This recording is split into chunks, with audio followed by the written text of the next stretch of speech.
براءة من الله ورسوله إلى الذين آحدتم من المشركين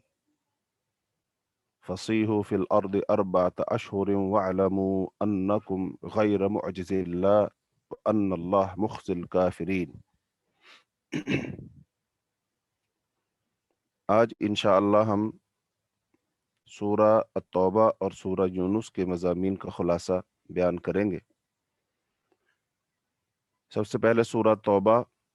اس کے 2 نام ہیں۔ ایک تو اس کا نام التوبہ ہے، چونکہ اس میں غزوہ تبوک سے پیچھے رہ جانے والے 3 صحابہ کرام کی توبہ کا ذکر ہے اور ان کی توبہ کی قبولیت کا پورا واقعہ ہے، اس مناسبت سے اس کا نام سورہ توبہ ہے۔ اور دوسرا اس کا پہلا جو لفظ ہے براءتن، اس سے سورۃ البراءہ بھی اس کا نام ہے، جس کا معنی ہوتا ہے بری الذمہ ہونا۔ تو چونکہ اس میں مشرکین سے بری الذمہ ہونے کا اعلان کیا گیا، تو ان 2 اسباب کی بنا پر اس سورت کے 2 نام معروف ہیں، لیکن زیادہ مشہور نام سورہ التوبہ ہے۔ اور دوسری اس سورت کی خاص بات یہ ہے کہ اس کے شروع میں بسم اللہ الرحمن الرحیم نہیں ہے۔ باقی 113 سورتوں کے شروع میں بسم اللہ الرحمن الرحیم ہے، لیکن اس کے شروع میں بسم اللہ الرحمن الرحیم نہیں ہے۔ تو اب اس کی کئی وجوہات بتائی گئی ہیں۔ ایک تو یہ کہ سورہ توبہ دراصل جو سورہ انفال کا مضمون چل رہا تھا اسی کا سلسلہ ہے، تو اس لیے درمیان میں بسم اللہ نہیں لکھی گئی۔ دوسرا یہ ہے کہ صحابہ کرام نے جب قرآن پاک کو رسول اللہ صلی اللہ علیہ وسلم سے لکھا تھا، تو جو ان کے مصاحف تھے ان کے اپنے اپنے پاس ان مصحفوں میں بھی بسم اللہ الرحمن الرحیم لکھی نہیں ہوئی تھی، تو لہذا اس کی وجہ سے اس کے شروع میں سورہ نہیں لکھی جاتی، بسم اللہ نہیں لکھی جاتی۔ اور تیسری بات یہ بھی ہے کہ اس سورت کے شروع سے ہی اللہ رب العالمین کا جو انداز ہے وہ انتہائی ناراضگی والا، غصے والا، غضب والا ہے، تو لہذا اس لیے اس کے شروع میں بسم اللہ الرحمن الرحیم نہیں لکھی گئی۔ تو یہ کچھ اسباب ہیں جو مفسرین نے لکھے ہیں۔ تو اب اس کا سورہ التوبہ جو ہے، جب ہم اس کا مطالعہ کرتے ہیں، پڑھتے ہیں، تو اس کا زمانہ نزول تقریباً 9 ہجری کے آس پاس ہے۔ چونکہ اس کی جو 9 ہجری میں حضرت ابوبکر صدیق رضی اللہ تعالیٰ عنہ کو امیر حج بنا کر بھیجا گیا تھا، تو پھر سورہ توبہ کی آیات نازل ہوئی شروع والی، تو پھر حضرت علی رضی اللہ تعالیٰ عنہ کو دے کر روانہ کیا گیا کہ جا کر ان کو ادھر مجمع حج میں سنا دیا جائے۔ تو اس سے پتہ چلتا ہے کہ یہ سورت 9 ہجری میں نازل ہوئی۔ اور پھر اس سورت کا جو انداز ہے، اس سورت میں اللہ کا جو انداز خطاب ہے وہ ایسا انداز ہے جس سے پتہ چلتا ہے کہ اب اسلام جو ہے صرف جزیرۃ العرب کے لیے نہیں، بلکہ جیسا کہ وہ عالمگیر دین ہے، تو اب اس کی عالمگیریت جو ہے وہ نمایاں ہو کر سامنے آئے گی۔ تو اس صورت کا انداز ایسا ہے کہ اب جزیرۃ العرب، پھر جزیرۃ العرب کے قرب و جوار میں جو ریاستیں ہیں اور جو حکومتیں ہیں، ان کے حکمرانوں کو اور پھر پوری دنیا کے انسانوں کو جہاں تک اس وقت اس کی آواز پہنچے گی، تو ان کو یہ باور کروایا جائے گا کہ اللہ کا دین آ چکا ہے اور اس دین کو قبول کرنا اب ہر ایک کے لیے ضروری ہے۔ جو اس کو قبول کرے گا وہی امن پائے گا، اور جو اس کو قبول نہیں کرے گا تو لہذا اس کو اسلام کے ماتحت ہو کر جزیہ دے کر اس کو رہنا پڑے گا۔ تو اس صورت کا جب ہم پڑھتے ہیں تو اس صورت کی جو اللہ رب العالمین نے جو تقریریں فرمائی ہیں، جو خطاب ہیں، تو وہ یہ صورت 3 خطابات پر، 3 تقریروں پر مشتمل نظر آتی ہے۔ نمبر 1، پہلی تقریر میں جو اس صورت کا آغاز ہوتا ہے تو وہ 5ویں رکوع کے آخر تک ہے۔ تو اس کا زمانہ نزول ذی القعدہ 9 ہجری یا اس کے لگ بھگ ہے۔ نبی صلی اللہ علیہ وسلم نے اس سال حضرت ابوبکر صدیق رضی اللہ تعالیٰ عنہ کو بھیجا تھا، تو لہذا ان کے پیچھے بھی حضرت علی رضی اللہ تعالیٰ عنہ کو بھیجا۔ اور دوسری تقریر جو رکوع نمبر 6 کی ابتدا سے وہ شروع ہوتی ہے اور پھر وہ اختتام تک چلتی ہے، اور یہ رجب 9 ہجری میں اور اس سے کچھ پہلے نازل ہوئی جبکہ نبی صلی اللہ علیہ وسلم غزوہ تبوک کی تیاری کر رہے تھے۔ ایسے ہی تیسری تقریر جو ہے وہ رکوع 10 سے لے کر شروع ہو کر سورت کے 7 وہ ختم ہوتی ہے، اور یہ غزوہ تبوک سے واپسی پر نازل ہوئی۔ تو یہ تین خطبے جو ہیں اللہ تعالیٰ نے جو خطاب کیا ہے تو وہ یہ ہے۔ تو اب اس میں شروع میں ہی اللہ رب العالمین نے مشرکوں سے برات کا اعلان کیا ہے۔ تو تفصیلی مضامین کے خلاصے سے پہلے ہم اختصاراً اس کے اور سورہ یونس کے جو مضامین ہیں ان کا خلاصہ آپ کے سامنے اجمالی سا بیان کرتے ہیں، پھر اس میں سے جتنا ہو سکا اس کی تفصیل ہم انشاءاللہ بیان کریں گے۔ آیت نمبر 1 اور 2 میں مشرکوں سے برات کا اعلان ہے، بری و ذمہ ہونے کا اعلان ہے۔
السلام علیکم ورحمۃ اللہ وبرکاتہ. اب آواز آ رہی؟ ہم اب تو چل گیا وہ.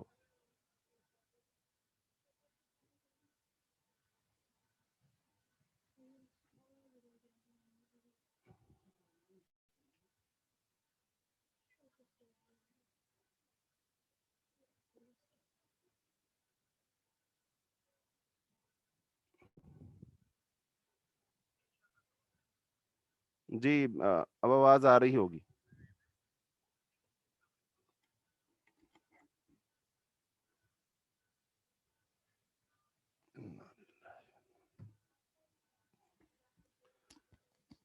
جی السلام علیکم ورحمۃ اللہ. جی تمام جو ہمارے اسٹوڈنٹ ہیں، طلباء طالبات ہیں، لسنر ہیں، سب سے بڑی معذرت ہے اس میں، چونکہ ہمارا قصور نہیں ہے. تو اب کیا کر سکتے ہیں، یہ ٹیکنیکلی سے کچھ مسائل ہیں.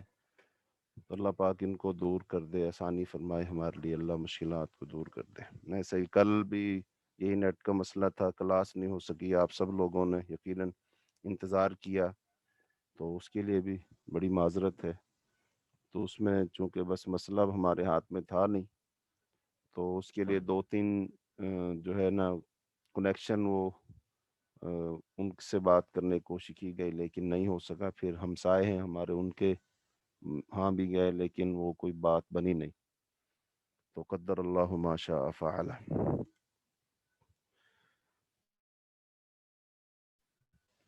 بات ہو رہی تھی کہ اگر کوئی مشرک پناہ مانگے تو اس کو پناہ دے دینی چاہیے. آیت نمبر 6 کے اندر اس بات کا بیان ہوا، اور پھر مشرکین سے بیزاری کی تاکید کی گئی کہ کا وہ جائے، ایسا نہ ہو کہ ان کے ساتھ دلی دوستی اور محبت کا، تعلق کا اظہار کیا جائے، نہیں بلکہ ان سے بیزاری کا، بری و ذمہ ہونے کا، لا تعلقی کا اظہار کیا جائے. آیت نمبر 8 میں کافروں سے جو دشمنی ہے وہ ہونی چاہیے، اور اس کا اظہار بھی ہونا چاہیے. ان کے ساتھ کوئی دوستی نہیں ہونی چاہیے، چونکہ ہماری دوستی اور دشمنی کی بنیاد وہ اللہ رب العالمین کی ذات ہے. الحب للہ والبغض للہ، اللہ کے لیے محبت، اللہ کے لیے دشمنی. اور ایسی آیت نمبر 9 سے 11 میں مشرکین کے جو برے اعمال ہیں، ان کے بدعمالیاں ہیں، ان کا ذکر کیا گیا. اور آیت نمبر 12 میں کفر کے سرداروں کی قسموں کا کچھ اعتبار نہیں کرنا چاہیے، کہ کافروں کے جو سردار ہیں یہ قسمیں اٹھا اٹھا کر اعتماد دلاتے ہیں، لیکن وہ دراصل دھوکہ دیتے ہیں، جھوٹ بولتے ہیں. تو ان کی قسموں کا کوئی اعتبار نہیں کرنا چاہیے. اور آیت نمبر 13 سے 15 میں کافروں سے لڑائی کی ترغیب دی گئی ہے، اور اس کے فوائد کیا ہیں، کہ کافروں سے جنگ کرنی ہے، ان سے لڑائی کرنی ہے، اور اس کے فوائد حاصل ہوں گے. تو آدمی کو مداحنت اور مصلحت کا شکار نہیں ہونا چاہیے، بلکہ جو اللہ رب العالمین حکم دیں، اللہ کی جو منشا اور مرضی ہے، اس کو ملحوظ خاطر رکھتے ہوئے اللہ کے حکموں کو پورا کرنا چاہیے. ایسے ہی ظالموں کو ان کے انجام تک اسی طرح پہنچایا جائے گا، اور اسی سے پھر جو یہ زمین ہے یہ اللہ کے حکم کے لیے بالکل تیار ہو جائے گی، اور جو اس کی راہ میں رکاوٹ بنتے ہیں وہ ختم ہو جائیں گے. ایسی آیت نمبر 17 اور 18 میں مشرک اللہ کی مسجدوں کو آباد نہیں کر سکتے. جو بندہ شرک کرتا ہے وہ اللہ کی مسجد کو، اللہ کے گھر کو آباد کر ہی نہیں سکتا. تو لہذا ان سے اللہ کی مسجدوں کو آزاد کروانا چاہیے، تاکہ ان میں اللہ رب العالمین کا حکم، اللہ تعالیٰ ایمان جو ہے وہ مسجدوں کو صحیح طور پر آباد کرتے ہیں. اور ایسی آیت نمبر 19 سے 22 تک حاجیوں کو پانی پلانا اور خانہ کعبوں کو آباد کرنا اور ایمان لانا اور پھر جہاد کرنا، تو یہ برابر نہیں ہے. عام طور پر یہ سمجھا جائے گا کہ جو حج کرنے جاتا ہے، حاجیوں کو پانی پلاتا ہے، ان کی خدمت کرتا ہے، شاید وہ بڑا نیکی کا کام کر رہا ہے. لیکن نہیں، وقت کے ساتھ اگر جہاد کی ضرورت ہو تو پھر جہاد کرنا افضل ہوتا ہے، بنسبت اس کے خانہ کعبہ میں، کعبۃ اللہ میں بیٹھ کے عبادت کرنا، نوافل پڑھنا نہیں. جب جہاد کی ضرورت ہو، کفر سر پر چڑھ آئے، تو پھر مسلمانوں کی کے دفاع کے لیے، بقا کے لیے میدان جہاد میں نکلنا یہ افضل ہو جاتا ہے بیت اللہ میں عبادت کرنے سے. کیونکہ بیت اللہ بھی تو تب محفوظ رہ سکتا ہے نا، کہ جب اس کی دفاع کے لیے جہاد کیا جائے گا. تو ایسی آیت نمبر 23 سے 24 میں مشرکوں کی دوستی کو ترک کر دینا کو حکم آ گیا، اگرچہ وہ قریبی ہی کیوں نہ ہو. یعنی کوئی بھائی ہے، بیٹا ہے، چچا ہے، عزیز رشتہ دار ہے، اس سے محبت اور دوستی ہے۔ لیکن جب اسلام آ گیا تو پھر اب اسلام کی بنیاد پر ہی دوستیاں طے ہوں گی، تو جس کے درمیان ایمان نہیں اس سے کوئی دوستی نہیں ہے۔ تو پھر رسول اللہ صلی اللہ علیہ وسلم کی محبت کا معیار بھی طے ہو جائے گا کہ ہمارے لیے سب سے عزیز وہ ذات ہے جس پر ہم ایمان لائیں، اور اس کی محبت سب پر مقدم ہے، تو جو اس سے محبت نہیں کرتا اس سے ہماری کوئی دوستی نہیں ہے۔ ایسے جہاد کو ترک کرنے کے نقصانات ہیں کہ اگر جہاد کو ترک کیا جائے گا تو اس سے مسلمانوں کا کوئی فائدہ نہیں ہوگا، بلکہ اس کے الٹے نقصانات ہوں گے، جیسے کہ آج کل دنیا میں جہاں کہیں جہاد کی آواز بلند ہوتی ہے، جہاد کرنے کی کوشش کی جاتی ہے، تو پھر دنیا کفر اس طرح اپنی توپوں کا منہ کر لیتے ہیں، اور پھر بہت سارے مسلمان جو مصریت کا شکار ہوتے ہیں اور جن کے اندر مداہنت اور وہن ہوتا ہے، تو وہ پھر جہاد سے راہ فرار بھی اختیار کرتے ہیں۔ اگر جہاد کی ضرورت ہے تو پھر جہاد کرنا چاہیے، اللہ کا حکم بجا لانا چاہیے، اور اس کا اللہ کا حکم بجا لانے سے فائدہ ہی ہوتا ہے، کبھی نقصان ہو ہی نہیں سکتا ہے۔ ایسی آیت نمبر 25 سے 27 تک جو فتح کا جو انحصار ہے، جیسا کہ ہم نے سورہ انفال کے شروع میں غزوہ بدر کے ضمن میں بات کی تھی کہ وہ غیبی نصرت پر ہے، غیبی مدد پر ہے۔ اللہ تعالیٰ جب مدد فرمائے گا تو پھر ہی فتح ہو سکتی ہے۔ اور اگر مسلمان یہ سمجھے کہ اب ہمارے پاس بہت بڑی فوج آ گئی ہے، بہت اسلحہ ہو گیا، ہم نے ٹریننگ بہت دے لی ہے، تو لہذا اب تو ہم غالب آئیں گے ہی آئیں گے، ایسا نہیں ہے۔ اللہ کی مدد شامل حال ہوگی، پھر ہی غلبہ حاصل ہو سکتا، فتح حاصل ہو سکتی ہے، وگرنہ نہیں ہو سکتا۔ اور اس کی زندہ مثال غزوہ حنین ہے۔ تو غزوہ حنین میں مسلمانوں کی تعداد زیادہ تھی، اور مسلمان یہی سوچنے لگے تھے کہ بس اب تو ہم حملہ کریں گے، تھوڑی دیر میں فتح کر کے مال غنیمت سمیٹتے ہوئے گھروں کو واپس لوٹ آئیں گے، چونکہ ہمارے پاس اسلحہ بھی ہے، طاقت بھی ہے، تعداد بھی ہے، سب کچھ ہے۔ تو وہاں پر مسلمانوں کو ہزیمت اٹھانا پڑی وقتی طور پر۔ اس کے بعد آیت نمبر 28 29 میں مشرکین کے لیے، جو بندہ مشرک ہوگا اس کے لیے حرم میں داخلہ ممنوع ہے، اس کا وہ داخل نہیں ہو سکے گا، اس کو کر دیا جائے گا، روک دیا جائے گا، چونکہ حرم میں داخلے کے لیے توحید کا ہونا شرط ہے۔ جو کوئی مشرک ہوگا، شرک کرے گا، وہ داخل نہیں ہوگا۔ ایسے ہی اہل کتاب جو ہیں ان سے جو ہے جزیہ اگر وہ نہ دیں تو اس صورت میں پھر جہاد کیا جائے گا، تو جزیہ ان سے لیا جائے گا، چونکہ جزیہ لینے میں اسلام کی بالادستی ہے، اور اسلام کو بالادست ہونا ہی ہونا ہے، چونکہ رسول اللہ صلی اللہ علیہ وسلم کی بعثت کا مقصد یہ تھا کہ هو الذی ارسل رسولہ بالہدی ودین الحق لیظہرہ علی الدین کلہ ولو کرہ المشرکون۔ اللہ تعالیٰ نے رسول اللہ صلی اللہ علیہ وسلم کو اسی لیے دین حق دے کر مبعوث فرمایا کہ آپ اس دین کو تمام ادیان پر غالب کر دیں۔ تو لہذا ان سے غلبے کی ایک صورت یہ ہے کہ وہ جزیہ دیں گے اور ماتحت بن کر رہیں گے۔ تو ایسے ہی آیت نمبر 30 31 میں یہود و نصارہ سے قتال اور ان کے کفر، اور ان سے قتال کیا جائے گا، اور قتال کی وجہ کیا ہے کہ وہ اللہ کے ساتھ کفر کرتے ہیں، اللہ کے ساتھ شرک کرتے ہیں، تو لہذا شرک علت ہے جس کی وجہ سے جہاد کیا جائے گا۔ اور اب جب کوئی شخص مسلمان ہو جاتا ہے تو ظاہری بات ہے پھر وہ شرک کرنا چھوڑ دیتا ہے، تو جب شرک کرنا چھوڑ دیتا ہے تو پھر اس کے ساتھ جہاد بھی نہیں ہوتا، تو لہذا یہود و نصارہ شرک کرتے ہیں، تو لہذا اس کی بنیاد پر ان سے جہاد کیا جائے گا۔ ایسے ہی آیت نمبر 32 33 میں یہ جو اہل کتاب ہیں ان میں سے بالخصوص جو یہودی ہیں، وہ اسلام کا جو چراغ ہے، رسول اللہ صلی اللہ علیہ وسلم کی نبوت و رسالت ہے، اس کو ختم کرنے کے لیے وہ کوشش کرتے ہیں، اور وہ اپنی کوششوں میں، جیسے کہ پیچھے بھی ہم نے ذکر سورہ انفال میں پڑھا تھا، کہ وہ اپنا مال خرچ کرتے ہیں اللہ کی راہ سے روکنے کے لیے، لیکن ان کا مال خرچ کرنا ان کے لیے باعث حسرت بن جائے گا۔ تو لہذا یہ اہل کتابوں کی کوشش ہے کہ دین اسلام ختم ہو جائے، اس وقت بھی کوشش تھی، آج بھی کوشش ہے، آئندہ بھی کوشش رہے گی، چونکہ دین اسلام ایک نظام ہے، یہ صرف ایک دین نہیں ہے، ایک مذہب نہیں ہے جیسے ان کے مذاہب ہے، بلکہ ایک پورا دین ہے۔ پورا دین کا مطلب اس میں زندگی گزارنے کی مکمل رہنمائی موجود ہے، تو یہ ایک نظام ہے۔ تو لہذا سب سے اہم چیز نظام ہوتا ہے، نظام کے تحت ہی لوگ چلتے ہیں، نظام کے تحت ہی حکومتیں چلتی ہیں، نظام کے تحت ہی کاروبار چلتے ہیں، معاش معیشت سب کچھ نظام کے تحت چلتی ہے۔ اگر کوئی نظام وہ شرک پر، کفر پر، برائی پر مبنی ہوگا، اس کی جڑ بنیاد یہ برائی ہوگی، شر ہوگا، شیطانیت ہوگی، تو اس نظام میں کسی بھی نیک سے نیک آدمی کو لا کر حکمران بنا کر بٹھا دو، وہ لاکھ کوششیں کرے گا لیکن اس کے نتائج اچھے نکل ہی نہیں سکتے، چونکہ اس کی بنیاد جو ہے وہ شر پر ہے، وہ برائی پر ہے۔ ہاں، کوئی بھی نظام جو خیر پر اس کی بنیاد رکھی جائے گی،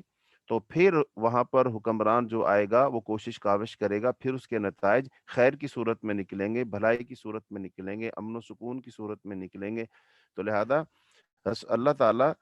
اس پہلے نظام کو بدل لینا چاہتے ہیں، لیکن جو یہود و نصارہ تھے وہ جس نظام کے بانی تھے وہ اس نظام کو ختم ہونے نہیں دینا چاہتے، جیسا کہ آج بھی دنیا میں کفر نے اپنا نظام بنا رکھا ہے، اور کفر اس کی سرپرستی کر رہا ہے، اور کہیں سے بھی اگر اس نظام کو ختم کرنے کے لیے آواز بلند ہوتی ہے تو ان کو یہ قابل قبول نہیں ہے۔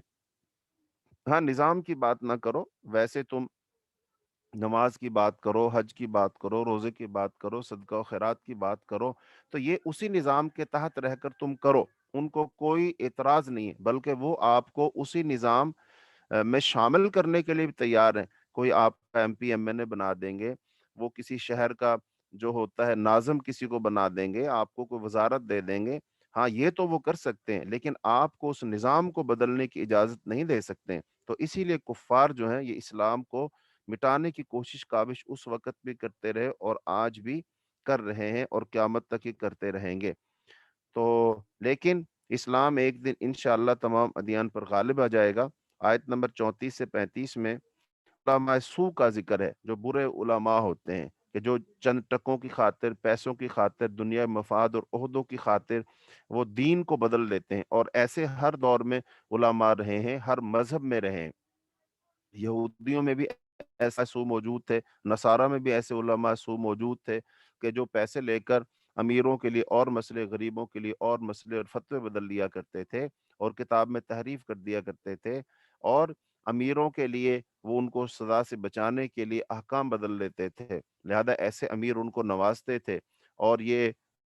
کھلم کھلا گناہ بھی کرتے تھے، چونکہ ان کو پتا ہوتا تھا کہ فلاں مفتی صاحب جو ہیں، میں کچھ بھی کر لوں، میں اس کو نذرانہ پیش کروں گا، پیسے دوں گا، خدمت کروں گا، تو وہ پھر اس سے جو چاہے میں فتویٰ لے سکتا ہوں۔ اور ایسے علماء سو آج بھی موجود ہیں، کہ جن سے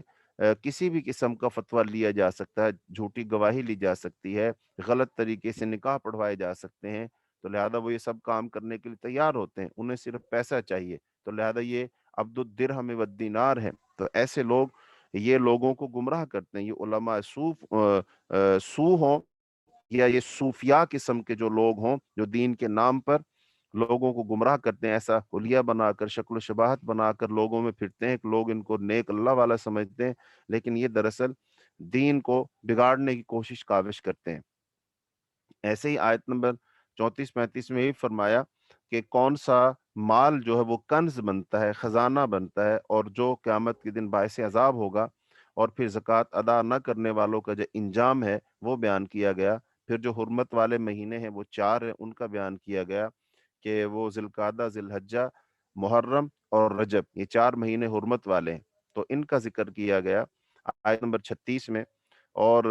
اس میں جو قمری مہینے ہیں ان کا ذکر ہے، دنوں کے عربی ناموں کی واحد جمع اور وجہ تسمیہ بھی بتائی گئی ہے۔ تو اس آیت سے یہ بہت ساری چیزیں ثابت ہوتی ہیں۔ پھر ان مہینوں کے اندر قتال کرنا، لڑائی کرنا، وہ بھی درست نہیں ہے۔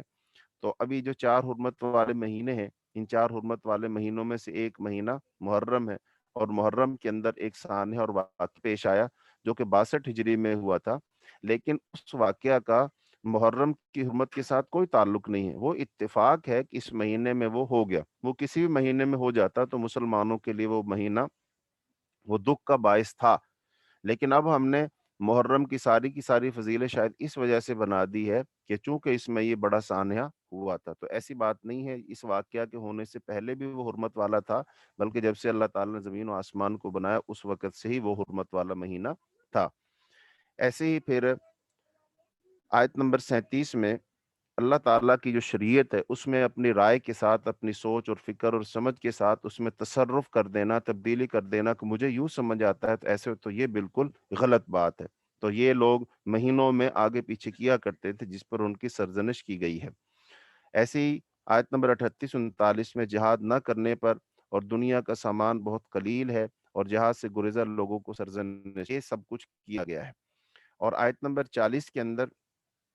یہ اس بات کی وضاحت کی گئی ہے کہ اللہ تعالیٰ اپنے نبی کا مددگار ہے۔ یعنی اللہ تعالیٰ اپنے نبی کی مدد فرمائے گا، لوگ چاہیں تو مدد کریں، کریں تو کریں، نہ کریں تو نہ کریں، جو کریں گے وہ اپنے فائدے کے لیے کریں گے، ان کا اس میں فائدہ پر ان کا کوئی احسان نہیں ہے۔ لیکن اگر سارے لوگ بھی منہ پھیر جائیں گے تو اپنے نبی کے لیے اللہ اکیلا ہی کافی ہے اور وہ اس کی مدد فرمائے گا۔ اور اس کے ساتھ آیت نمبر 41 میں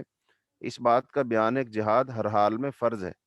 اور ایسے ہی انفاق اور قتال کی ترغیب دی گئی ہے کہ قتال بھی کیا جائے، اور قتال اور جنگ کرنے کے لیے جب مال خرچ کرنے کی ضرورت ہو تو مال بھی خرچ اللہ کی راہ میں کیا جائے۔ آیت نمبر 42 میں جو لوگ جہاد سے پیچھے رہ جاتے ہیں، منافق جو ہیں، ان کا ذکر کیا گیا ہے کہ ان کا سبب کیا ہوتا ہے، خاص طور پر غزوہ تبوک میں جو پیچھے رہ گئے تھے وہ۔ اور ایسے موقعوں کو آیت نمبر 43 سے 45 میں منافقوں کو اجازت دینے کی وجہ سے اللہ تعالیٰ نے ناز ظاہر کیا۔ کچھ منافق تھے، وہ آپ صلی اللہ علیہ وسلم کے اور آ کر انہوں نے اپنے عذر بہانے پیش کیے تھے، تو آپ نے ان کو اجازت دے دی تھی، ٹھیک ہے تم یہاں رہ جاؤ۔ تو اللہ پاک کی منشا یہ تھی، اللہ پاک اس بات پر اس لیے ناراض ہوئے کہ انہوں نے جو بہانے بنا کر اب ان کو یہ کہنے کے لیے موقع مل گیا کہ ہم خود سے پیچھے نہیں، بلکہ ہم نے تو اجازت مانگی اور اللہ کے رسول نے ہمیں اجازت دی ہے، وگرنہ اگر آپ ان کو اجازت نہ بھی دیتے، پیچھے انہوں نے پھر بھی رہنا ہی رہنا تھا، لیکن جب یہ پیچھے رہتے تو پھر ان کا پول کھل جانا تھا۔ لیکن اب انہوں نے آپ کی بات کو، اجازت کو ڈھال بنا لیا اور اس کے پیچھے بچ گئے اور سچے بن گئے، حالانکہ یہ سب جھوٹے لوگ ہیں، منافق لوگ ہیں۔ تو لہٰذا ایسی اللہ پاک نے آیت نمبر 46-49 میں منافقوں کے جو حالات ہیں ان کے بارے میں تبصرہ فرمایا ہے، اور آیت نمبر 48 میں منافق جو ہے ظاہری طور پر جو ہے اسلام لاتا ہے، منافقوں کے ظاہری طور پر اسلام لانے کا جو سبب ہوتا ہے وہ اللہ تعالیٰ نے بیان منافق جو ہوتا ہے وہ اسلام کیوں لاتا ہے، اس کا کوئی دنیاوی مفاد ہوتا ہے، وہ دھوکہ دینا چاہ رہا ہوتا ہے، تو مصلحت ہوتی ہے اور اس کو کوئی خوف ہوتا ہے، لیکن اندر سے وہ مسلمان ہونا نہیں چاہتا ہے، اس کے دل میں حسد اور بغض ہوتا ہے، تو ان ساری وجوہات کی بنا پر وہ اسلام لانے کا ناٹک کرتا ہے۔ آیت نمبر 50 اور 51 میں مومنوں پر جو مصیبتیں ٹوٹیں، پریشانی اور تکلیفیں آئیں، تو کافر جو ہوتے ہیں وہ اس پر خوش ہوتے ہیں، اور اگر مسلمانوں کو کوئی نیکی اور اچھائی پہنچے تو اس پر ان کے منہ بگڑ جاتے ہیں، انہیں دکھ ہوتا ہے۔ تو ایسے ہی آیت نمبر 55 میں کفار کے مال اور اولاد، بعض جب انسان ان کو دیکھتا ہے، کافروں کے پاس اتنا مال ہے، اتنا روپیہ پیسہ ہے، اور ان کا خاندان اور قبیل جناب وہ پھل اور پھول رہے ہیں، تو پھر بعض دفعہ انسان وہ حیران ہوتا ہے کہ اللہ تعالیٰ، ہم اللہ کے بندے ہیں، ہم اللہ کا حکم مانتے ہیں، ہم اللہ کی فرما برداری کرتے ہیں، لہذا ہم تو بدحال ہیں، ہمارے اوپر تو آزمائش ہے اور یہ بڑے خوشحال ہیں۔ تو اللہ پاک فرماتے ہیں کہ یہ ان کفار کی مال و دولت اور اولاد آپ کو کہیں حیرت میں نہ ڈال لیں، اللہ نے ان کو تھوڑی بہت مہلت دنیا میں دی ہوئی ہے، تو لہذا آخر کار ان کا انجام جو ہے وہ جہنم کی صورت میں۔ اور ایسے ہی آیت نمبر 56-57 میں جو منافقوں کی گھبراہٹ کا ذکر کیا گیا ہے، اور منافقوں کی صدقات پر طعنہ زنی، یعنی کہ جب کہا گیا کہ اللہ کی راہ میں مال خرچ کرو، اب جس کے پاس جتنا تھا حسب توفیق وہ لایا اور اس نے خرچ کیا، مثلا حضرت ابوبکر صدیق رضی اللہ عنہ نے گھر کا سارا مال لے دیا، حضرت عمر رضی اللہ تعالیٰ عنہ نے گھر کا آدھا مال لے دیا، حضرت عثمان رضی اللہ تعالیٰ عنہ نے 900 اونٹ دے دیے، گھوڑے دیے، اور دیگر صحابہ کرام نے جیسے جیسے ان کے پاس استطاعت تھی خوب مال خرچ کیا۔ لیکن بعض غربا اور فقہا تھے، ان کا بھی چاہتا تھا کہ ہم بھی اللہ کی راہ میں مال خرچ کریں، لیکن ان کے پاس دینے کو کچھ تھا ہی نہیں، تو انہوں نے کیا کیا، انہوں نے مزدوری کی، اور مزدوری کر کے وہ جو بھی مزدوری ملی اس سے کچھ اپنے گھر لے آئے، اور وہ باقی رسول اللہ صلی اللہ علیہ وسلم کے پاس لے آئے۔ تو جو منافقین تھے، انہوں ان کو دیکھ دیکھ کے تانے دینا شروع کیے کہ ہاں تمہاری ان 2 کلو کھجوروں سے تو فتح ہوگی، بس یہ اسی وجہ سے تو لشکر کو ساز و سامان ملے گا، یعنی کہ وہ تانے دے رہے تھے۔ تو اللہ پاک نے ان کی مذمت فرمائی ہے کہ یہ جو لوگ تانہ زنی کر رہے ہیں، یہ اخلاص کے ساتھ بھلے 1 کلو کھجور ہی لائے ہیں، اور لیکن اور دکھلاوے کے لیے اور اپنی منافقت کو چھپانے کے لیے بھلے لاکھوں کروڑوں خرچ کر دیے جائیں، تو اللہ کی نظر میں ان لاکھوں کروڑوں کی کوئی اہمیت نہیں ہے، اور 1 کلو کھجور کی اللہ کی نظر میں بڑی اہمیت ہے، لہذا ان کی مذمت کی گئی۔ ایسی آیت نمبر 60 میں زکوٰۃ کے جو مصارف ہیں، کہ زکوٰۃ تو دینی دینی ہے، لیکن وہ کہاں کہاں خرچ کرنی ہے وہ انسان اپنی مرضی سے نہیں خرچ کر سکتا ہے، بلکہ اللہ تعالیٰ نے اس کے مصارف بتائے ہیں، اور وہ 8 ہیں۔ نمبر 1 فقراء کے لیے، مساکین کے لیے، اور ان لوگوں کے لیے جو صدقہ و خیرات اکٹھی کرتے ہیں، ملازمت کرتے ہیں، ان کے لیے، تالیف قلب کے لیے، جو لوگ نئے نئے مسلمان ہوتے ہیں، اب ظاہری بات وہ سب کچھ چھوڑ چھاڑ کے آتے ہیں، تو ان کو کچھ پیسے دیے جائیں تاکہ وہ اپنی معمول کی زندگی گزار سکیں۔ ایسی غلاموں کو آزاد کروانے کے لیے مال خرچ کیا جا سکتا ہے، اور ایسی قرض داروں کے قرض اتارنے کے لیے پھر اللہ کی راہ میں، اللہ کی راہ سے مراد یہ لفظ فی سبیل اللہ ہے، تو فی سبیل اللہ عام لفظ ہے، لیکن اس میں خاص طور پر جو مفسرین نے لکھا ہے کہ اس سے مراد جہاد ہے۔ باقی بھی تو فی سبیل اللہ ہی ہیں، غریبوں مسکینوں کو کھلانا پلانا، یہ بھی فی سبیل اللہ، لیکن فی سبیل اللہ کا خاص طور پر پھر ذکر کیا گیا، تو اس سے مراد خاص طور پر جہاد ہے۔ اور بھی ہیں لیکن خاص طور پر اس سے مراد جہاد ہی ہے۔ اور ایسی کوئی مسافر ہے اس کو زکوٰۃ دی جا سکتی ہے۔ مثال کے طور پر آپ صلی اللہ علیہ وسلم کے زمانے میں تو یہ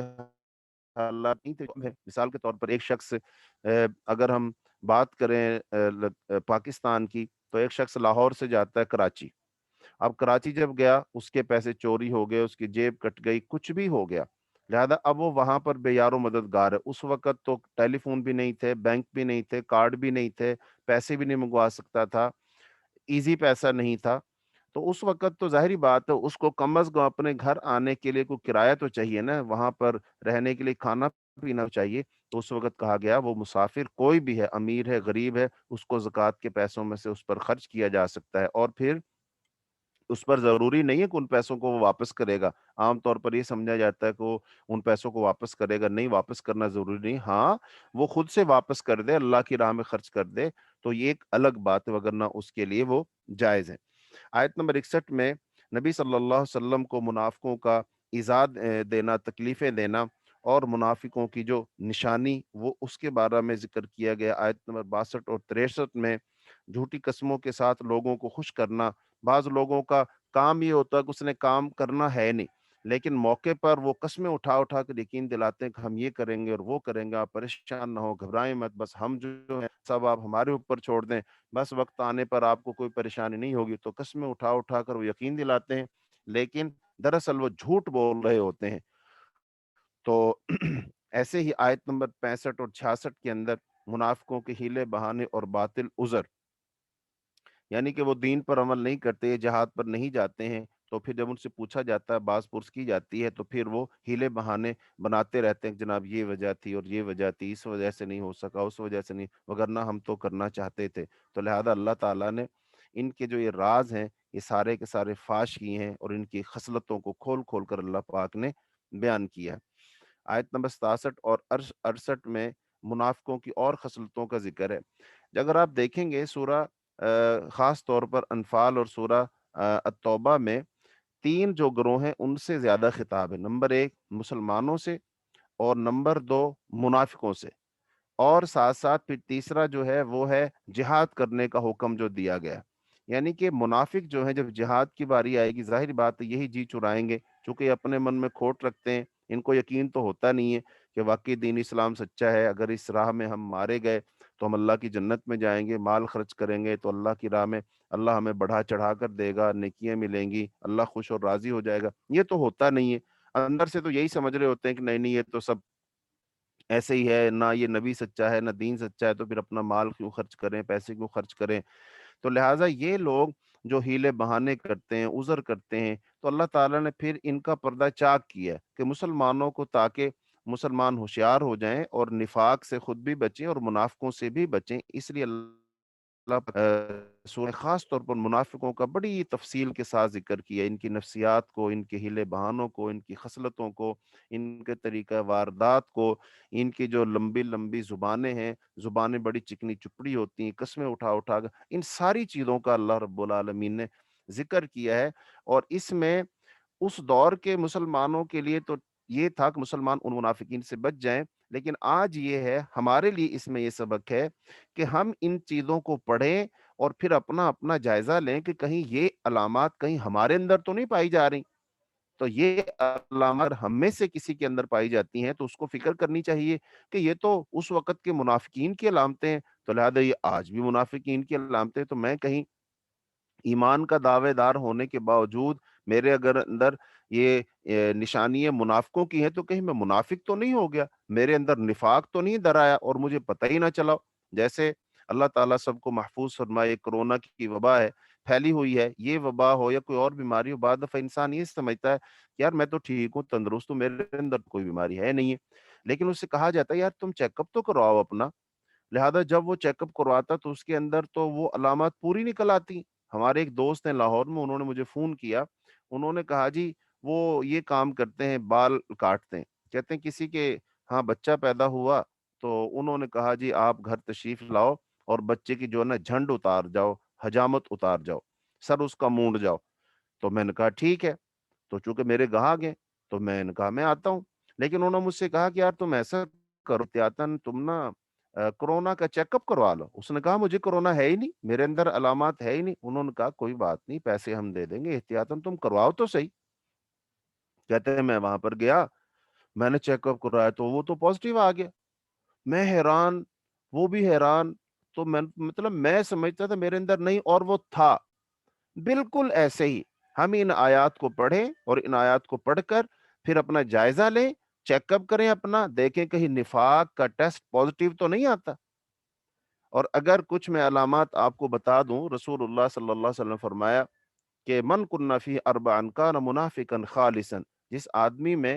چار علامات ہوں، چار نشانی ہوں، وہ خالص منافق ہوتا ہے۔ من کن فی اربع،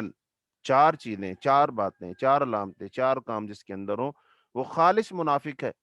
نمبر ایک، اذا حدث کذب، جب بات کرے تو جھوٹ بولے، واذا وعد اخلف، جب وعدہ کرے تو وعدے خلاف ورزی کرے، واذا اؤتمن خان، جو امانت رکھی جائے تو خیانت کرے۔ امانت صرف پیسوں کی نہیں ہوتی، بات بھی امانت ہوتی ہے، مجلس بھی امانت ہوتی ہے۔ تو کسی نے جو بات امانت تھی وہ بات بیان کر دی، اس نے بھی خیانت کی۔ خیانت کا تعلق صرف پیسے سے نہیں ہے۔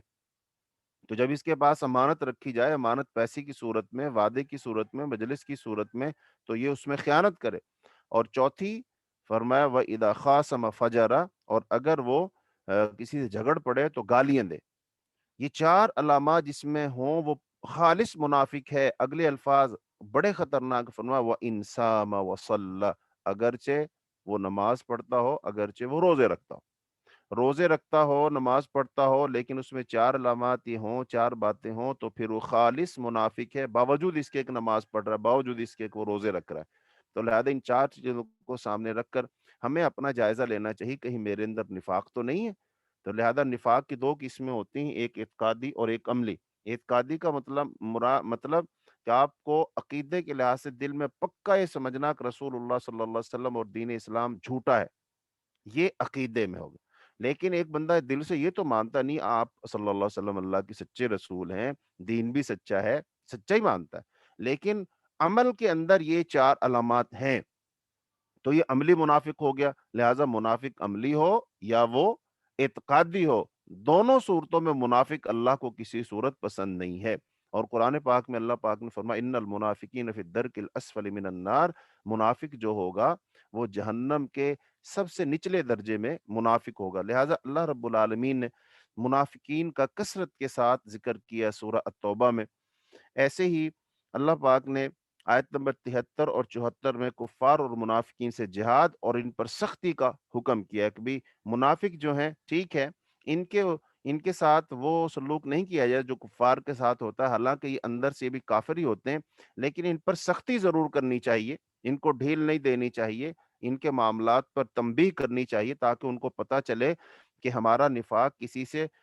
چھپا ہوا نہیں ہے، سب لوگ جانتے ہیں۔ ایسے ہی فرمایا آیت نمبر 75 سے 78 میں کہ جو ہے طلب مال اور صدقے میں بخل منافقوں کی نشانی ہے، یعنی صدقہ کرنے میں جو بخل کرتے ہیں یہ بھی منافقوں کی نشانی ہے۔ ایسے ہی منافقوں کی کم یا زیادہ خرچ کرنے والوں پر تانا زنی، یہ بھی منافقوں کی علامت ہے۔ منافقوں کو مومنوں کی حوصلہ شکنی کا ایک انداز کہ جب بھی وہ بات کرتے ہیں تو اس سے مسلمانوں کی حوصلہ شکنی ہوتی، جناب کہاں اسلام نے غالب آنا ہے، بہرحال تم جیت نہیں سکتے مکے والوں سے، لیکن چلو کوشش کر کے دیکھ لو، تم دیوار کے ساتھ سر ٹکرا لو، لیکن ہمیں تو پتہ ہی ہے تم کر کہاں سکتے ہو۔ تم جو غزوہ تبوک کرنے جا رہے تبوک کی طرف، رومیوں کے ساتھ تمہاری لڑائی ہونے جا رہی ہے، ارے بھائی کہاں رومی کہاں تم، اپنی حیثیت دیکھو، ان کی حیثیت دیکھو۔ تم کیسے مقابلہ کر سکتے ہو؟ مقابلہ ہوگا نہیں، شکست بننے پڑی ہوئی ہے، تم نے ہار ہی جانا ہے۔ اب یہ جو رویہ ہوتا ہے یہ منافقوں کا رویہ ہے۔ منافقوں کا ہاں ہم تھوڑے ہیں لیکن اللہ کی مدد ہمارے ساتھ ہے، چلو اللہ پاک غلبہ کے ساتھ اللہ اسے کون ہرا سکتا ہے؟ ایک رویہ یہ ہے، ایک رویہ وہ ہے۔ تو یہ منافقین ہوتے ہیں، یہ مسلمانوں کی حوصلہ شکنی کرتے ہیں، تو یہ حوصلہ شکنی جو کرتے ہیں یہ خاص طور پر ان کے نفاق کی علامت ہوتی ہے۔ ایسے ہی منافقوں کے لیے استغفار کی ممانعت، اب ظاہر بات ہے قانونی لحاظ سے منافق تو مسلمان ہی ہوتا ہے، مسلمانوں کے دائرے میں داخل ہوتا ہے، مسلمانوں کی مسجدوں مجلسوں میں ہوتا ہے، اور وہ دکھلاوے کے لیے رستے کہیں تھوڑی بہت دور جہاد کے لیے جاتا ہے لیکن پھر واپس بھی آ جاتا ہے، تو ان کے لیے بخشش مانگنی چاہیے۔ آپ نے اللہ پاک نے ان کے لیے بخشش سے منع کر دیا۔ ایسے منافقوں کی نماز جنازہ پڑھنے سے بھی رسول اللہ صلی اللہ علیہ وسلم نے منع کر دی، خاص طور پر عبداللہ بن ابئی جو تھا وہ منافقوں کا سردار تھا، اور عبداللہ بن ابئی کا بیٹا جو تھا وہ مسلمان ہو گیا تھا، اس کا نام بھی رسول اللہ صلی اللہ علیہ وسلم نے عبداللہ ہی رکھا تھا، وہ پکا سچا مسلمان تھا۔ تو جب عبداللہ بن ابئی فوت ہونے والا تھا تو وہ آپ صلی اللہ علیہ وسلم کی خدمت میں حاضر ہوا اور کہنے لگے کہ اللہ کے رسول آپ تشریف لے چلیں اور میری خواہش ہے کہ آپ میرے والد کا جنازہ پڑھا دیں۔ آپ صلی اللہ علیہ وسلم تشریف لے گئے تو آپ نے اس کے کفن کے لیے اپنا کرتا بھی دیا، اس کے منہ میں اپنا تھوک مبارک بھی ڈالا، پھر جب وہ فوت ہو گیا آپ نے اس کا جنازہ بھی پڑھا اور پھر اس کو قبر میں بھی اتارا اور دعا بھی مانگی۔ یہ سب کچھ کیا اس منافق کے لیے، تو لیکن اللہ پاک نے فرمایا اے نبی اگر تو اس کے لیے 70 مرتبہ بھی بخشش کی دعا مانگے تو میں اس کو معاف نہیں کروں گا۔ تو اللہ پاک نے صاف کہہ دی اس منافق کے لیے کوئی معافی نہیں ہے۔ تو یہ منافق جو ہوتا ہے اللہ کو اتنا یہ ناپسند ہوتا ہے کہ اللہ تعالیٰ اس کے لیے معافی کی کوئی گنجائش ہی اس کے لیے نہیں رکھی، اس لیے نفاق سے ہر وقت ڈرنا چاہیے اور بچنا چاہیے، اپنا جائزہ لینا چاہیے۔ ایسے ہی آیت نمبر 90 میں جہاد اور جہاد سے پیچھے رہنے والے جو معذور لوگ ہوتے ہیں، ہاں جو معذور لوگ ہیں جہاد پر جانا چاہتے ہیں لیکن وہ نہیں جا سکتے، لہٰذا ان کا عذر قبول کیا گیا۔ وہ ظاہری بات اس بات سے ڈرتے ہیں کہ لوگ کہیں ایسا نہ ہمیں بھی منافق سمجھنے لگ جائیں، تو اس کا مطلب وہ عذر ہے ان کا، وہ ان کا معذور ہے وہ، اس لیے ان پر کوئی حرج نہیں ہے۔ تو جہاد میں جو شرعی عذر ہوتا ہے وہ قابل قبول ہوتا ہے۔ اور پھر آیت نمبر 91 سے 93 میں صحابہ کرام کا جذبہ جہاد بیان کیا گیا ہے کہ اللہ کی راہ میں لڑنے کا، جہاد کرنے کا، اللہ کے کلمے کو بلند کرنے کا ان کے اندر جو ایک جذبہ ہے وہ دیدنی ہے، تو اس کا بیان کیا گیا۔ تو لہذا ایسے ہی سفر جو نہ تکلیف اور اجر میں برابر کے شریک، بعض لوگ وہ ہیں جو جہاد کرنے کے لیے جانا چاہتے ہیں لیکن ان کے پاس مال و اسباب نہیں ہوتا ہے، لیکن وہ سواریاں نہیں ہوتی ہیں، جا نہیں سکتے ہیں۔ خاص طور پر غزوہ تبوک میں مسلمانوں نے بہت لمبا سفر کرنا تھا، سواریاں نہیں تھی، ایک اونٹ پر 16 17 لوگ تھے۔ صحابہ کرام آپ صلی اللہ علیہ وسلم کے پاس آتے تھے کہ ہمیں سواریاں دیں، ہم بھی تاکہ جہاد میں شریک ہوں، لیکن آپ کے پاس سواریاں نہیں ہوتی تھیں تو نہیں دے سکتے تھے، تو وہ روتے ہوئے جاتے تھے، آنسو بہاتے ہوئے جاتے تھے کہ ہم اس مبارک جو ہے غزوے سے پیچھے رہ رہے ہیں، یہ ہمیں بڑا ہی افسوس ہے۔ تو لہذا ان کے اندر وہ جذبہ جہاد ہی تھا کہ ہم بھی اللہ کے راستے میں جائیں، لڑیں، جہاد کریں، لیکن وہ سواریاں نہ ہونے کی وجہ سے غزوہ تبوک میں شامل نہیں ہو سکے۔ ایسی آیت نمبر 94 اور 95 منافقوں کے مکر و فریب کا بیان ہے۔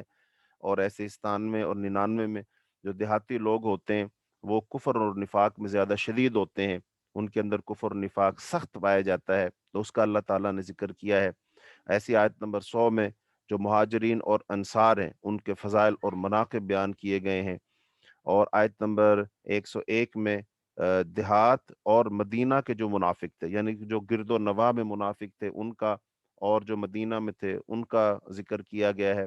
اور جو لوگ سستی کی وجہ سے جہاد سے پیچھے رہنے والے تھے لیکن تھے وہ مومن، پھر ان کا ذکر ہے۔ خاص طور پر 3 صحابہ کرام تھے، کعب بن مالک رضی اللہ تعالیٰ، مرارہ بن ربی اور ہلال بن امیہ، ان 3 کا ذکر خاص طور پر ہے، اور یہی وہ لوگ ہیں جن کی وجہ سے اس سورت کا نام سورت توبہ رکھا گیا کہ ان کی اللہ پاک نے توبہ قبول فرمائی تھی۔ تو ان کو دکھ اس بات کا تھا، خاص طور پر حضرت کعب بن مالک نے تو تفصیل کے ساتھ اپنا واقعہ بیان کیا جو صحیح بخاری میں بھی موجود ہے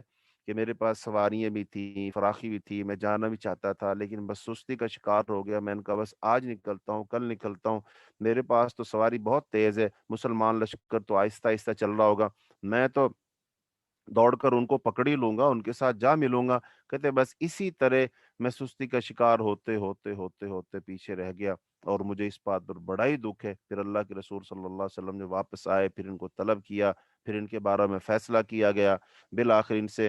صحابہ کرام نے آپ صلی اللہ علیہ وسلم کی ہدایت اور رہنمائی کے مطابق ان سے سلام تک لینا چھوڑ دیا، یہ بالکل تنہا ہو گئے۔ یہ کہتے ہیں زمین فراخی کے باوجود مجھ پر تنگ ہو گئی، مجھ سے کوئی بات نہیں کرتا تھا، سلام نہیں لیتا تھا، میں مسجد میں جاتا تھا تو میرے سلام کا کوئی جواب نہیں دیتا تھا۔ پھر بالآخر حکم دیا گیا کہ اب تم اپنی بیویوں سے بھی الگ ہو جاؤ، بیویوں سے بھی الگ ہو گئے۔ تو میرے لیے تو زمین تنگ ہو گئی، میں اس سوچ میں پڑا رہتا تھا کیا کروں کیا نہ کروں، لیکن اللہ کے سامنے روتا رہا، گڑ گڑاتا رہا، دعائیں مانگتا رہا، اللہ کو مناتا رہا۔ بالآخر اللہ پاک نے جو ہے میری توبہ قبول فرمائی، اور پھر آیات نازل فرمائی، اور پھر ایک شخص لے کر آیا، اس نے مجھے سنائی تو میں بہت خوش ہوا۔ اس واقعہ سے، چونکہ رمضان چل رہا ہے تو رمضان میں ہم سب لوگ بھی توبہ کرنا چاہتے ہیں، تو لہذا اس واقعہ کو ضرور پڑھنا چاہیے، اور اس سے سبق حاصل کرنی چاہیے کہ اگر کوئی کسی شخص سے گناہ ہو جائے تو پھر اپنے اللہ کو کیسے منائے، اپنے اللہ سے کیسے توبہ کرے۔ تو توبہ کرنے والے کا رویہ کیا ہونا چاہیے، توبہ کرنے والے کی دل کی حالت کیا ہونی چاہیے، اس کا میلان کس کی طرف ہونا چاہیے، تو وہ اللہ کے سامنے کس کس ادا سے اپنے اپنے گناہ کا اعتراف کرے۔ تو لہذا توبہ کی چار شرائط ہوتی ہیں، چار شرائط پکی ہیں، اگر ان میں سے ایک شرط بھی نہ ہو تو پھر انسان کی توبہ قابل قبول نہیں ہوتی ہے۔ لہذا ان چار شرائط کو ہر وہ شخص جو توبہ کرنا چاہتا ہے، توبۃ نصوحہ کرنا چاہتا ہے، وہ اس کو چاہیے کہ وہ ان چار شرائط کو ملحوظ رکھے۔ نمبر ایک، جن گناہوں کی توبہ کر رہا ہے وہ ان گناہوں کو چھوڑ دے۔ پہلے تو اپنے گناہ کو پہلے دیکھے نا کہ میں کس گناہ کی توبہ کر رہا ہوں۔ ایک بندہ عام طور پر کہتا ہے یا اللہ مجھے معاف فرما دے، یا اللہ میری توبہ، یا اللہ میری توبہ، لیکن اس کو یہ پتہ نہیں ہوتا کون کون سے گناہ کیے میں نے۔ لہذا ان تمام گناہوں کو اپنے ذہن میں تازہ بھی کرے، اور اگر کوئی یاد نہیں آتا ہاں پھر مجمل طور پر مانگ لے، لیکن یہ ہونا تو چاہیے نا کہ میں نے یہ گناہ کیے۔ لہذا ان گناہوں کو چھوڑ دے، پہلی شرط یہ کہ ان گناہوں کو چھوڑ دے۔ دوسری شرط یہ ہے کہ وہ یہ جو گناہ کیے ان پر شرمندگی کا اعتراف کرے، شرمندگی کا اظہار کرے۔ نمبر تین، اس گناہ کو پھر آئندہ نہ کرنے کا پختہ عزم کرے۔ ایک ہے کہ اس سے وہ گناہ ہوگا نہیں ہوگا یہ ایک الگ بات ہے، لیکن اس وقت تو یہ پختہ عزم کرے نا کہ میں آئندہ یہ گناہ نہیں کروں گا۔ اور چوتھی شرط یہ ہے، اگر اس گناہ کا تعلق کسی انسان سے ہے تو لہذا وہ اس انسان کے ساتھ اپنا معاملہ درست کرے۔ مثلا کسی کو پیسے دبا رکھیں، کسی کی زمین پر قبضہ کیا ہو، کسی کا حق ادا نہیں کیا، لہذا وہ اس بندے کے ساتھ اپنے معاملات کو سیدھا کرے، اپنے معاملات کو درست کرے۔ تو لہذا یہ چار شرطیں ہوگی، اور پانچویں شرط یہ ہے کہ توبہ موت کے آثار شروع ہونے سے پہلے پہلے کرے۔ جب یہ پانچ شرطیں کسی کی توبہ میں پائی جائیں گی پھر اس کی توبہ قبول ہوگی، اور اگر یہ پانچ شرطیں نہیں پائی جاتی ہیں تو پھر اس کی توبہ قبول نہیں ہوگی، بھلے وہ کتنا ہی روئے، بھلے وہ کتنے ہی آنسو بہائے، بھلے وہ کتنی لمبی لمبی دعائیں مانگے، وہ لیلۃ القدر میں اٹھ کر بھی دعا مانگے گا، اگر یہ پانچ شرطیں پوری نہیں ہیں تو اس کی توبہ قبول نہیں ہو سکتی۔ جیسے کوئی شخص کتنی اچھی نماز پڑھے، کتنی لمبی نماز پڑھے، کتنے اچھے رکوع سجدے کرے، تشہد کرے، روئے، گڑ گڑائے، لمبی لمبی تلاوتیں کرے، لیکن اس شخص نے وضو نہیں کیا تھا، تو وضو شرط ہے نا نماز کے لیے، تو کیا اس کی نماز قبول ہو سکتی ہے؟ ہرگز قبول نہیں ہو سکتی، اس کی نماز قبول ہی نہیں ہوگی۔ تو اس کو اگر نماز قبول کروانی تو پہلے چاہیے کہ وہ نماز کی شرط وضو ہے، تو لہذا وہ وضو کو پورا کرے۔ ایسے یہ شخص چاہتا ہے اس کی توبہ قابل قبول ہو، تو اس کو چاہیے کہ پھر کیا کرے، یہ ان چار پانچ شرائط کو پورا کرے تو پھر توبہ ہونی ہے۔ تو لہذا کعب بن مالک رضی اللہ تعالی عنہ نے ان شرطوں کو پورا کیا، پھر اللہ تعالیٰ نے ان کی توبہ قبول کی۔ تو ایسے ہی پھر آگے ذکر ہے آیت نمبر 107 اور 108 میں مسجد زرار اور مسجد زرار کا ذکر ہے، اور مسجد تقوی، یعنی اس سے مراد یا تو قباء ہے یا اس سے مراد مسجد نبوی ہے۔ تو مسجد زرار جو تھی، یہ مسجد زرار مسجد قباء کے پاس منافقین نے یہ ایک اڈا بنایا تھا، خاص طور پر ایک شخص تھا جو عیسائی بن گیا تھا، اور اس نے عیسائیت قبول کر لی تھی، اور اس کے پیچھے کیسر روم کا ہاتھ تھا، اور وہ پھر مسلمانوں سے نفرت بھی رکھتا تھا، بغض بھی رکھتا تھا، اس نے منافقت کی، اس نے ایمان لانے کا ڈھونگ رچایا، اندر سے کافر ہی تھا، لیکن وہ نکتہ چینیاں کیا کرتا تھا۔ لیکن اب ان کو اسلام کے خلاف سازشیں کرنے کے لیے کوئی جگہ نہیں ملتی تھی، لہذا اب انہوں نے کیسر روم کی شہ پر ایک مسجد تعمیر کی، اور اس مسجد کو تعمیر کر کے ان کا منصوبہ یہ تھا کہ جو کیسر روم کی طرف سے جو لوگ آیا کریں گے، جاسوس آیا کریں گے، احکامات دیا کریں گے یا لیا کریں گے یا پیسے دیا کریں گے، لہذا ان کے لیے ایک اڈا بن جائے گا، تو لہذا نام کس کا لگ جائے گا؟ مسجد کا، تو نماز کے بہانے سے لوگ ہم سب جمع ہوا کریں گے اور اپنی میٹنگیں کیا کریں گے، منصوبے بنایا کریں گے۔ تو لہذا یہ غزوہ تبوک پر جانے سے پہلے مسجد بنا کر انہوں نے رسول اللہ صلی اللہ علیہ وسلم سے کہا جی آپ تشریف لائیں اور اس میں نماز پڑھیں تاکہ ہماری مسجد کا افتتاح آپ کر دیں۔ تو آپ صلی اللہ علیہ وسلم نے کہا ٹھیک ہے، ابھی تو ٹائم نہیں ہے، مصروفیات بہت زیادہ ہیں، جب غزوہ تبوک سے ہم واپس آئیں گے پھر کریں گے۔ لیکن غزوہ تبوک سے جب آپ واپس آنے لگے تو انہوں نے پھر اصرار کیا، تو اللہ تعالیٰ نے وہی نازل فرما دی کہ اس مسجد کی بنیاد تقوی نہیں ہے، لہذا اس مسجد میں نماز نہیں پڑھنی، کھڑے نہیں ہونا، بلکہ اس مسجد کو گرا دیا۔ تو اس مسجد کو گرا دیا گیا، منہدم کر دیا گیا۔ اس سے پتہ چلا جس مسجد کی بنیاد تقوی پر نہ ہو تو وہ مسجد مسجد نہیں ہوتی بلکہ شرارتوں کا اڈا ہوتی ہے۔ تو نبی صلی اللہ علیہ وسلم نے خود اس مسجد کو گروا دیا، تو مسجد کو گرا، تو یہ ہے مسجد زرار۔ تو لہذا اس کے مقابلہ مسجد جو قباء ہے اس کی بنیاد تقوی کی بنیاد پر رکھی گئی، اور وہاں پر جو ہے مسلمان نماز پڑھتے ہیں، تو لہذا چاہیے تو یہ تھا بھی یہ بھی وہاں جاتے نماز پڑھتے، لیکن انہوں نے ہیلو بہانوں سے کہا جی ہمارے لوگ وہاں جا نہیں سکتے ہیں، کچھ معذور لوگ ہوتے ہیں وغیرہ وغیرہ، تو لہذا اس مسجد کا ذکر کیا گیا۔ اور اس کے ساتھ ہی آیت نمبر 113 میں پھر وہی مضمون دہرایا گیا کہ مشرکین کے لیے دعا نہیں کرنی ہے، اور آیت نمبر 115 اور 16 میں اور ان کا مواخذہ کرنا ہے، لیکن مواخذہ کرنا جب ان پر حجت پوری کر دی جائے، یعنی ہر قسم کے دلائل ان کے سامنے رکھ دیے جائیں، ان کا جرم ثابت ہو جائے، پھر ان کا اچھے طریقے سے مواخذہ کرنا ہے۔ غزوہ تبوک کا اس میں ذکر ہے۔ اور ایسے ہی آخر میں آیت نمبر 122 میں دین کو سیکھنے کی ضرورت اور اہمیت ہے، یعنی کہ سارے لوگ جہاد پر نہ نکل جائیں، غزوہ کرنے نہ چلے جائیں، بلکہ ایک جماعت ایسی ہونی چاہیے کہ جو دین کا علم حاصل کرے، قرآن کا، حدیث کا، فقہ کا، اور جو اس وقت دینی علوم ہوتے ہیں، جدید مسائل ہوتے ہیں، لہذا ان کا وہ حل نکالیں گے، تو لہذا ایک جماعت ایسی ہونی چاہیے جو دین میں فقاہت حاصل کرے، درک حاصل کرے، دین کو اچھے طریقے سے پڑھے اور سیکھے۔ وگرنہ لوگ جہاد پر جائیں گے تو ظاہری بات ہے وہ آدمی نیک ہو سکتا ہے، لیکن جب تک علم کو سیکھے گا نہیں، مسائل کو حل کیسے کیا جائے گا؟ کہتے ہیں نا کہ سلطنت جو ہوتی ہے، ریاست جو ہوتی ہے، وہ حاصل تو تلوار سے کی جاتی ہے، لیکن اس کو مضبوط اور ثابت اور استحکام کیسے بخشا جاتا ہے؟ وہ دین کے علم سے اس کو دوام بخشا جاتا ہے۔ تو لہذا اس لیے دین کا علم حاصل کرنے کی ضرورت پر زور دیا گیا۔ اور ایسے ہی جو نزدیک کے رہنے والے کفار ہیں ان کے ساتھ بھی جہاد کرنے کا حکم دیا گیا۔ اور آیت نمبر 24 اور 25 میں مومن کے ایمان میں کمی بیشی ہوتی رہتی ہے، بعد دفعہ بہت بلند ہو جاتا ہے، بعد دفعہ اس میں کمی ہو جاتی ہے، اس کا ذکر بھی اللہ تعالیٰ نے کیا۔ اور پھر رسول اللہ صلی اللہ علیہ وسلم کی بعثت کا ذکر کیا کہ یہ اللہ تعالیٰ کا احسان ہے، آیت نمبر 128 اور 129 میں، کہ رسول اللہ صلی اللہ علیہ وسلم کی جو بعثت ہے یہ اللہ کی طرف سے احسان ہے، تو اللہ کا احسان ہم مانیں اور اس احسان کا بدلہ احسان کے ساتھ دیں۔ ہمیشہ اپنی گردنوں کو اللہ کی بارگاہ میں جھکا کے رکھیں کہ یا اللہ تیرا لاکھ لاکھ شکر ہے کہ تو نے ہمیں دین اسلام کی نعمت عطا فرمائی، تو نے ہمیں رسول اللہ صلی اللہ علیہ وسلم کی امت میں پیدا فرمایا، تو لہذا اللہ ہمیں اب اپنی اور اپنے رسول کی اطاعت اور بندگی کرنے کی توفیق عطا فرما۔ تو سورہ توبہ مکمل ہوئی، لیکن سورہ یونس کے مضامین کا خلاصہ وہ رہ گیا۔ تو انشاءاللہ الرحمن چونکہ آج کلاس کو بر وقت ختم کرنا ہے کہ کچھ لوگوں کی آگے کلاس بھی ہے،